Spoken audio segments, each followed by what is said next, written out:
Hey, it's Steve Ouimette, and we are back with We Three Kings Guitar Hero 3 DLC Edition. Today is going to be a deep dive, behind the scenes look at how I put that song together. It is not a lesson. The lesson will come in a subsequent video. But if you're interested in how the gig came about and all the details of the recording of the gig, stick around. Here we go.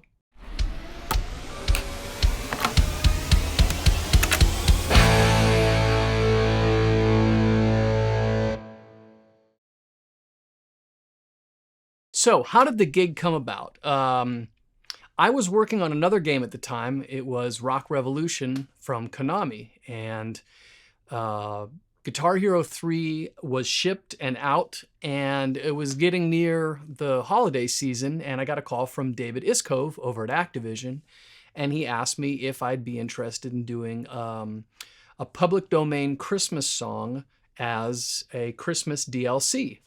And of course, yes, of course I want to do that. So he said, here, let me give you a public domain list of songs, basically songs that are outside of copyright at this point, classic songs from different centuries or anything up to the Copyright Act where people actually own the songs now. And so I took a look at the list, and it's interesting. Christmas songs are tough. And what I mean by tough is they're hard to make rock songs. There are certain people and bands that do a great job. For instance, Brian Setzer does the Brian Setzer Orchestra, and he takes the big band out and does really, really cool combination of that Stray Cat, rockabilly, and big band combination, and it's fantastic. You've got Trans-Siberian Orchestra, and they bring out an entire show, a huge show. It's if you haven't ever seen it, it's fantastic. But they have a style all of their own. And I didn't want to copy anything like that. I wanted something to be fresh and at least from my creative perspective. And so I looked down the list. There's all these songs: Joy to the World, Away in the Manger, What Child Is This? And those just weren't hitting me, because I thought, how do you translate that into something that's going to be a rock song without sounding goofy? And Jingle Bells, things like that, you just can't do it. Or at least I didn't feel like I could do it. So I went down the list and I saw Three Ships, and I thought that might be kind of interesting. It's sort of a not well-known, not really one of the big classics, and it's in a minor key. And so I started working on that a little bit, and it sounded like a sea shanty. It was not going to work. And then you've got What Child Is This? That's in a minor key, but it's a bit of a slog. It's kind of slow, and it's basically Greensleeves. So what am I going to do with that? So what I came up with was We Three Kings. I thought, okay, minor key, very memorable melody, and something that I could turn into something. And I wanted to make it cinematic and epic and have all sorts of interesting sounds, not just a rock guitar, but something that made it, I don't know, more identifiable. So I thought, what are some of the things that are identifiable about epic? Well, how about an epic choir? That might be cool. What about something that starts out small and then gets big? So that was another idea, and I kind of worked around it, and I demoed out some ideas and came up with, I think I need to have some unique instruments for this.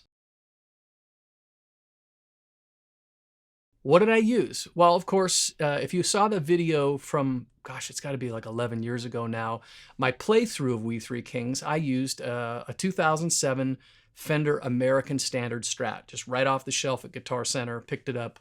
I was using that for some other covers at the time, and it sounded like the perfect way to go. Single coils, so it wasn't going to be heavy in the traditional sort of Devil Went Down to Georgia metal sense. I wanted it to be different. So that was the guitar that I used. Used the Marshall, this one, or one similar to this one. And then I used a pedal. This is a Hartman Octave Up. It's a germanium octave pedal. So it's like a germanium fuzz with overtones that are above, an octave above the note that you're playing, and rather than like on the Mutron where it's an octave below. The sound is synonymous with Purple Haze and Hendrix, the Octavia from Tycho Brahe. Great sound. And Theo Hartman, who was running Hartman Pedals at the time, and a friend of mine, actually sent me a whole bunch of pedals, and that was the one that I decided to use. It was a perfect one to use. He was supplying a lot of pedals for the covers for Guitar Hero, and that particular pedal ended up being really important. This is an EBow. And if you don't know what an EBow is, the EBow is a electromagnetic field that you put next to the strings, and it actually lets the strings ring out infinitely. And I use that in a different way. I will show that when I go through the stems on how I actually made arpeggios with that. The most important part of the song came from this. This is a Tacoma Papoose. It's a small guitar that's normally tuned a fourth up to A. However, I had it tuned to G, so it's basically a minor third higher than a guitar, but it has a very, very interesting sound to it, and you will hear a lot of that in the song. In fact, it is the only acoustic sound in the entire song. So much so that I used it for massive amounts of overdubs. The drone that you hear in the beginning of the song that starts the whole thing out, that is the Papoose being bowed with this. This is a cello bow. Not a violin bow, it's a cello bow. I think it's a cello bow. It's a little longer than a violin bow. But anyways, this is from a company called Premier, and I took the Jimmy Page idea and used it, which, by the way, this was also used on The Devil Went Down to Georgia. You know when he pulls his bow across the strings and it makes an evil hiss? This is exactly what I did with an electric guitar to make that evil hiss sound. But I wanted something a little bit more cinematic, and that's why I used that to bow that drone in the beginning, which is, it's got to be a good 10 tracks of that Papoose being used. So that was all the gear that I used for the song. Of course, the bass was done with the standard P bass and SVT. So that was all the gear that was used. As always, it was Ryan Green at the helm, because we were doing this at his studio in Scottsdale, Crush Recording. And he mixed and engineered this just like he did all the Guitar Hero and the Rock Revolution tracks and later subsequent Guitar Hero covers. So he was a key ingredient as always. So we had the killer studio and Ryan's super ears on that. I brought in Bruce Weiss again. He was the perfect person to play drums on this. He hadn't actually played on any of the covers on Guitar Hero, but he was always really great for the creative end of things. So I had demoed out the parts and gave them to him, and he learned them, and then of course brought his own magic to it. And then a very important person came in. I needed a choir, and obviously I wasn't going to get a choir. There was no time, and there was no money for a full choir. That's a lot of money to record a choir. I know other composers know exactly what I'm talking about. So I was working with Mark LaFrance, and Mark LaFrance is this incredible singer and drummer, actually. He's from Vancouver, Canada, and he and David Steele had just gotten done doing the background vocals for me for the cover of Dr. Feelgood that I did for Rock Revolution.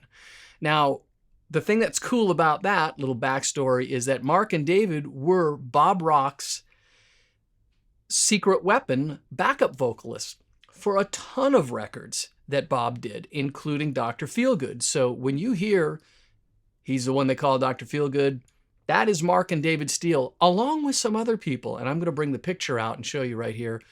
As you can see, you've got Mark and David, and then you've got Brian Adams and Steven Tyler and Vince Neil. Think about that. That is one hell of a group of singers to do the backup vocals. I always thought that was super cool. So I had been working with him, and I said, Mark, I'd like to do sort of a choir thing, kind of a rock choir. And so what you hear on the recording is 32 tracks of Mark singing just with himself along with the track, stacked his vocals up to Kingdom Come, and man, it sounds awesome. You'll hear it in the stems. It sounds kind of like a mix between vocals, pipe organ, and in a big church. So that was super cool. So those are the players. So how do you make a Christmas song sound cool? Well, the cinematic elements I had was the papoose, and I thought that brought a really interesting texture to the song. It wasn't just bang, here we go into a rock song with a bunch of guitar solos. That's cool, but I also wanted to be a little bit reverent. I mean, I was raised Catholic, and so I remember going to church as a kid and hearing We Three Kings, and it was always a little somber but ominous, and I wanted to take that and bring it up to a bionic level. I wanted it to be epic and big, and I think that's kind of what I got out of it. And I don't think it's just because of fast guitar solos. This guitar sound is so unique to me, to have that octave up sound, that I thought it was a perfect way to kind of pierce through everything. And I just liked that sound, and that kind of led how the song was going to be recorded. So as you hear with the drums, I use a little bit of kind of a little drummer boy sound where he's marching on the snare at one point, which is a great breakdown.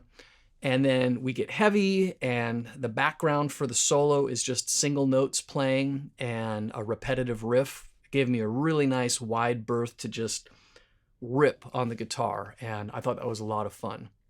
One thing that was really neat about this is that Activision gave me a ton of rope. They said, hey, free reign, do whatever you want to do, and just send it to us when you're done. Now, when you're given that much rope, you can either hang yourself with it, or you can use that to your advantage. And I really wanted to make sure I didn't hang myself with that. So I worked hard on the arrangement to give you something that started out sort of small and intimate and then built. And to Ryan Green's credit, when I had the big vocals pop in right at the beginning of the song, as it was starting to build, I was thinking about having it kind of ramp up. And Ryan's like, I don't know, I think we should just hit him right in the nuts with it. And I thought, yeah, that's a much better idea. So that's exactly what we did. And I think that it's better because of that. So really, that's kind of how the whole song was put together. It was done fairly quickly. I think I had 2 weeks again to do this one. So I wrote it, demoed it, sent the demo to Bruce for the drums, sent the demo to Mark for the vocals, and then we recorded it. Now, the recording itself happened at Crush. The first thing I did is I put the demo down where I had the tempo set. And we spent an afternoon with Bruce, and he did all of his drum parts, and we kind of fine-tuned it. And he had some really great ideas, which you'll hear in the stems.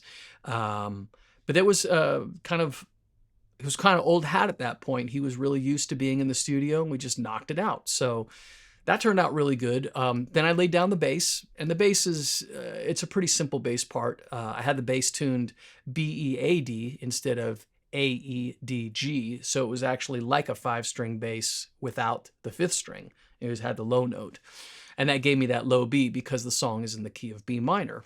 The amp, of course, it was the Marshall Super Lead with the Strat, and there are really no other effects except for the Hartman octave up and the sound of the room, which we always mic the sound of the room to get a really live sound out of it. I can vividly recall sitting on the floor of the live room at Crush with the papoose and my headphones on as I bowed. I looked like a broiled shrimp. I was just hunched over the thing, playing, and it would squeak and do all sorts of really nasty things, which when you put all of it together has a super gritty and interesting texture. And of course we doused it in reverb so that it would have kind of a wash effect, and that turned out great. But yeah, I sat on the floor, in the corner, because we found it was the best way to get both the direct and the live sound, because we had a live mic. I think it was a U87 out in the room, and then no, it was a U87 on the guitar on the papoose, and then an M50, M149, I can't remember which one. It was one of the Neumann large condenser mics that he had. And everything was recorded through, I I think we were using the Grace preamps or the SSL preamps at the time. I really wanted to use Neve 1073s, which Ryan had, and they just didn't sound right for this particular track. I know it sounds like sacrilege for that because everybody loves that, but that was not the case.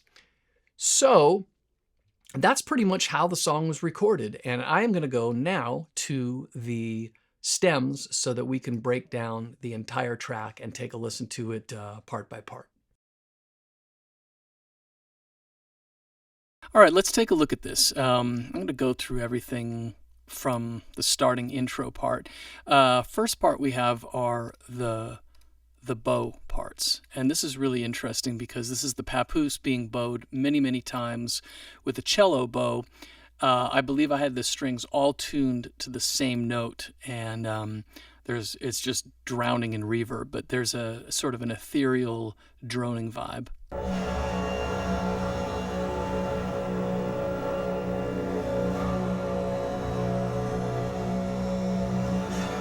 And you can hear where the bow hits the end of the travel, and I have to restart the other direction.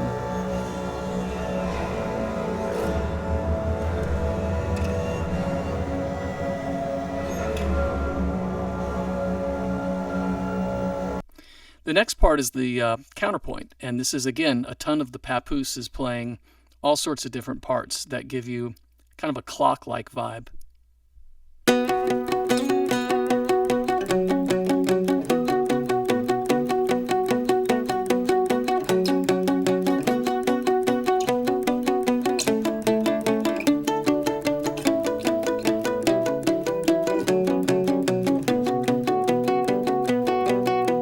I like that part a lot. We also have the rhythm, another bunch of papooses playing, giving it a pulse. You can really hear the sound of the room on the right side. Like I said, it's not that big of a room, but it had a cool sound to it. Just power chords for the most part. And then the melody, of course. It's an octave, so there's two parts. There's a high and a low.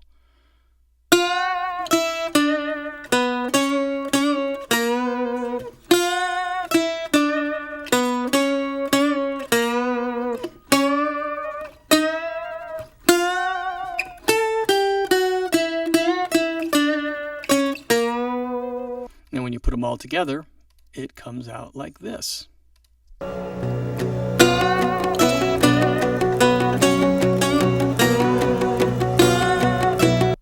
When you put them all together, it comes out like this.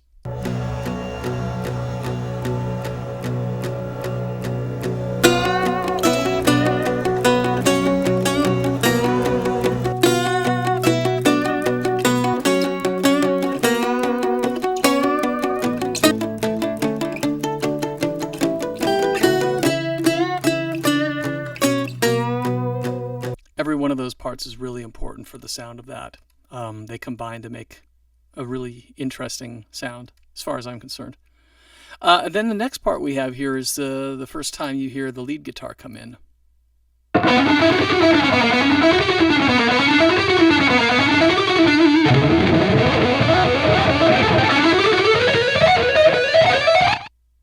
And that is with Mark LaFrance, the stack of Mark LaFrance backup vocals.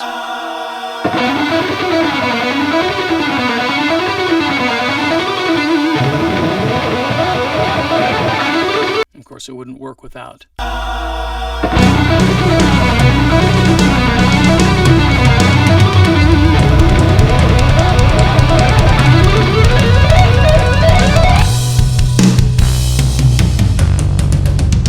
Love the sound of the bass.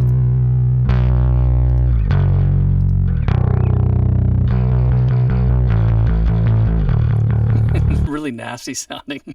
Okay, and then of course we have the main melody.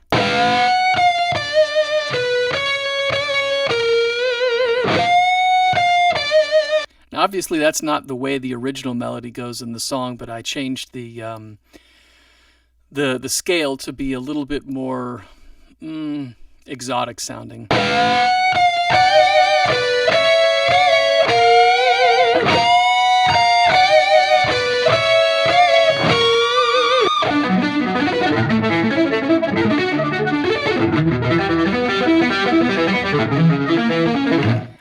part is the ebow, and you can hear the ebow as I switch over to it. It's basically spelling out the chords in a way that it's just a strange sound the way that it presents itself.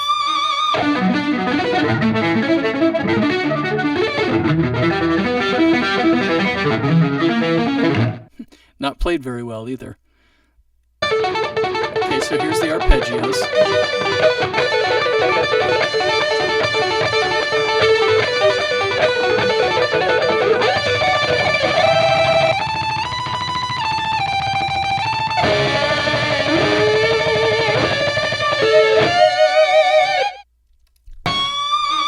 So that's kind of interesting. I really want to spend a little bit of time talking about Mark LaFrance's vocals. I'll explain it more on the other reel.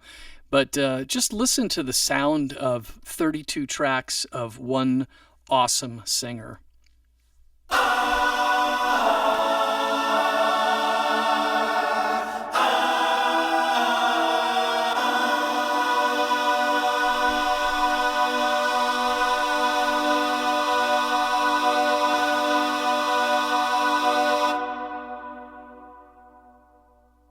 So good. That's why Bob Rock hires him all the time. And when I get to hire him anytime for a session, I do. Unbelievable.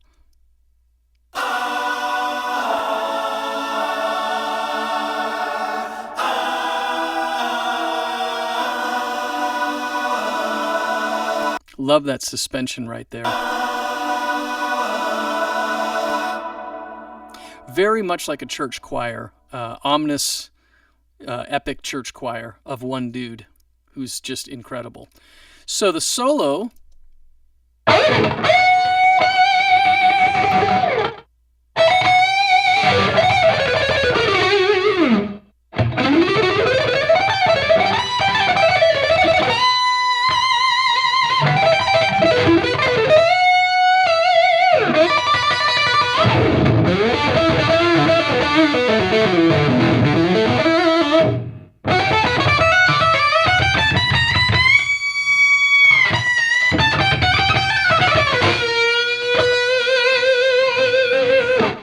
And you can really hear how loud that guitar is. We would get complaints from the neighbors because even with 9 layers of drywall in that studio, you could feel it in the other room how loud that was.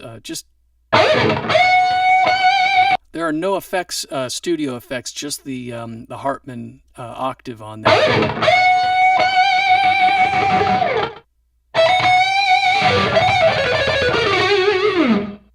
Anyways, that was a lot of fun to do. Of course, we know this part.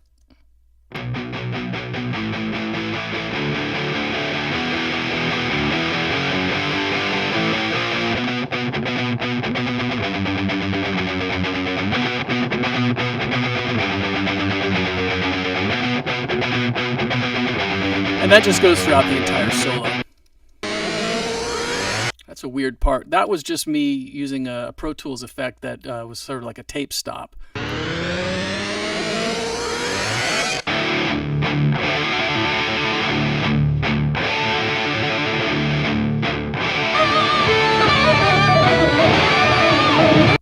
This is interesting because I wanted to have long guitar runs going on over the top of the melody.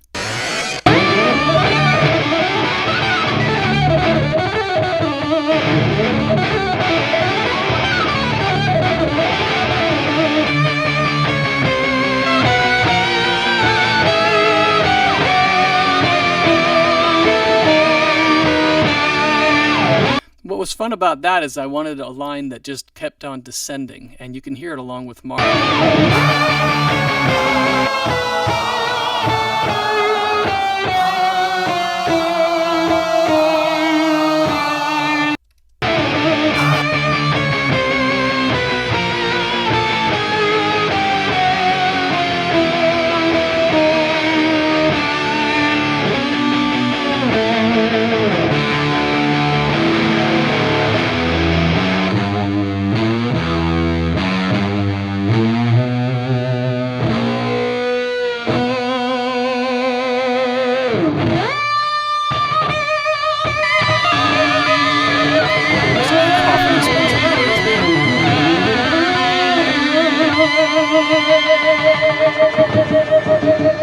I always love this end chord, especially on this track. It just has a really great sound to it.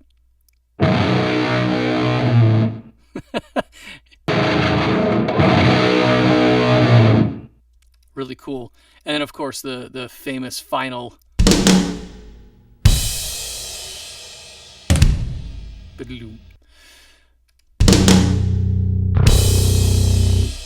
This part I call the little drummer boy part. Sort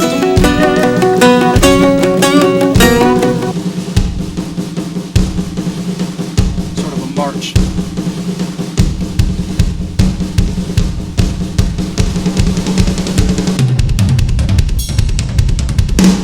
That part always cracks me up. Bruce has got this super cool fill and then hits a ride cymbal right in the middle of it. Classy. So I think that's pretty much it.